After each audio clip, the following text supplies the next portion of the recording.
Halo semuanya, kembali lagi bersama saya Madianto. Kali ini kita akan membahas tentang 5 tanda kamu punya kontrol keuangan yang baik yang harus dipertahankan.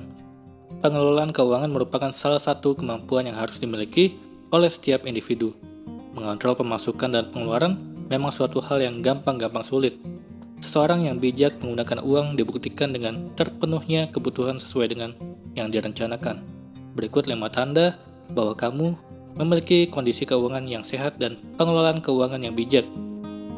Kalau kamu sudah menerapkannya, semoga bisa dipertahankan. Yang pertama, punya penghasilan yang sudah stabil. Kamu atau pasangan punya penghasilan yang stabil, baik gaji, intensif, atau apapun jenis pemasukannya. Selama itu bisa kamu dapatkan secara stabil, artinya kamu bisa mengelola keuanganmu secara bijak. Kamu sudah bisa merencanakan untuk apa saja penghasilan itu digunakan. Selanjutnya, kamu harus merincikan dengan pasti setiap kebutuhanmu, agar pengeluaranmu dapat diketahui secara jelas dan akan mudah mengetahui kalau terjadi kebocoran keuangan. Kedua, punya pengeluaran yang terkontrol. Setelah kamu punya penghasilan yang stabil, kamu perlu merincikan pengeluaran yang akan kamu belanjakan. Kalau kamu sudah melakukan hal ini, artinya kamu sudah mulai bijak mengelola keuanganmu, sebab kamu mempertimbangkannya dengan baik agar kebutuhanmu terpenuhi dan masih dalam batas anggaran yang kamu buat. Ketiga, besar tiang daripada pasak. Saat kamu punya penghasilan yang stabil, biasanya kamu akan mudah tergoda untuk bisa membeli segala barang untuk bisa memenuhi kebutuhan dan keinginanmu. Tapi kalau kamu orang yang bijak, kamu tentu tidak akan melakukannya dengan mudah. Kamu pasti akan lebih sayang dan merasa cuma-cuma kalau harus menghabiskan uang yang kamu punya hanya untuk memenuhi keinginanmu semata, sehingga sudah pasti kamu akan menyisakan uangmu untuk keputusan yang lebih bijak. Keempat, punya tabungan rutin. Menabung secara rutin menggambarkan bahwa kamu orang yang bijak mengontrol sisi keuanganmu, sebab kamu peduli dengan masa depan, peduli dengan keadaan yang mungkin tidak dapat dikendalikan, serta hal-hal yang tiba-tiba mendesak. Kamu sudah punya keuangan yang kamu tabung secara rutin tersebut untuk mengatasi hal-hal yang tidak terduga atau kamu merencanakannya untuk sebuah tujuan yang besar yang memang sedang kamu persiapkan di masa depan. Kelima, punya investasi untuk masa depan. Selain penghasilan yang stabil, pengeluaran yang terkontrol, serta tabungan rutin, investasi jangka panjang menandakan kamu punya kontrol keuangan yang baik, karena investasi adalah faktor penting untuk masa depanmu, baik itu sektor properti atau non-real seperti obligasi, saham, reksadana, dan sebagainya. Investasi akan menunjang biaya hidup serta mampu memenuhi kebutuhan dan keinginanmu di masa tua, termasuk anak dan cucumu kelak. Kalau kamu sudah memenuhi 5 hal tadi, semoga bisa dipertahankan.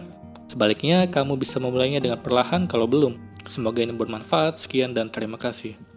Kali ini kita akan membahas tentang the power of secukupnya. Era teknologi dan perdagangan yang mengawal modernisasi yang saat ini menjadi cakrawala dunia kita, meski berdampak positif, tapi di satu sisi yang lain juga membuat sebuah persepsi yang salah mengenai kebahagiaan. Kebahagiaan dalam pemahaman masa kini adalah memiliki barang-barang dan bukan lagi mengetahui yang baik ataupun melakukan hal yang baik. Contoh nyata, ada orang yang merasa bahagia sekali ketika ia berhasil membeli sebuah iPhone terbaru.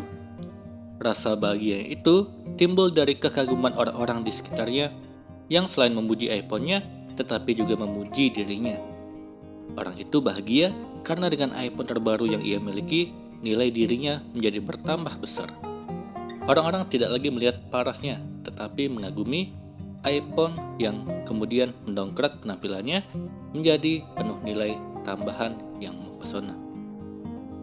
Meski beberapa waktu kemudian, orang itu terpaksa menjual iPhone-nya dikarenakan ketidakmampuan memahami akibat dari perangkat mahal yang ia miliki tersebut. Perangkat yang tadinya membahagiakannya berubah menjadi perangkat yang membingungkan dan menghilangkan kebahagiaannya. Jadi apa yang dimaksud dengan kebahagiaan?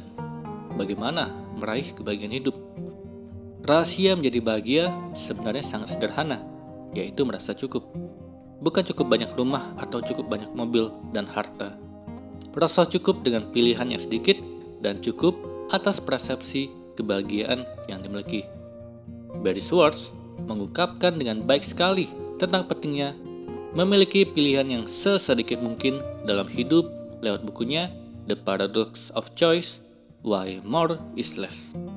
Dia berargumen manusia akan lebih berbahagia kalau dihadapkan pada pilihan yang terbatas daripada lebih banyak pilihan. Untuk membuktikan argumennya, ia melakukan survei sederhana. Schwartz meminta beberapa mahasiswa untuk memberikan nilai bagi rasa coklat yang akan diberikan kepada mereka. Para mahasiswa tersebut dibagi ke dalam dua kelompok.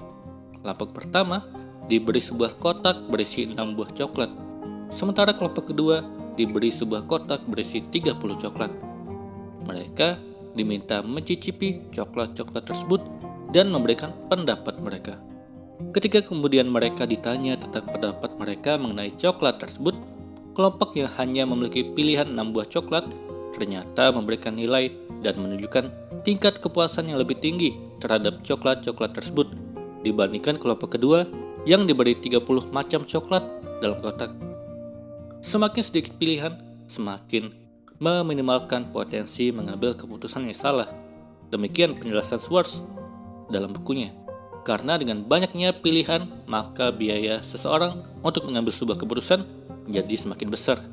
Dibutuhkan lebih banyak upaya dan usaha bagi seseorang untuk mengambil sebuah keputusan kalau ia dihadapkan pada banyak pilihan, yang kemudian semakin meningkatkan resiko terjadinya sebuah keputusan yang salah dan disesali. Semakin sedikit pilihan, semakin minim resiko penyesalan keputusan dan semakin bahagia seseorang dalam hidupnya. Dengan kata lain, semakin minimnya standar kebahagiaan yang dimiliki sangat bergantung dari semakin minimnya potensi salah memutuskan yang dipicu dari terlalu banyaknya pilihan yang ditawarkan kepada kita. Hidup bahagia adalah merasa cukup dengan apa yang sudah ada pada kita, mengejar hal-hal lain yang belum ada pada kita, karena kemampuan dan kualifikasi kita yang belum memadai hanya akan mengakibatkan sebuah hidup yang penuh dengan ketidakpuasan. Sebuah hidup penuh dengan tidak merasa cukup dan bukannya ucapan syukur adalah kehidupan yang paling tidak bahagia. Maka itu syukurilah hidup ini dengan hidup secukupnya. Selamat menikmati the power of hidup secukupnya. Semoga ini bermanfaat. Sekian dan terima kasih.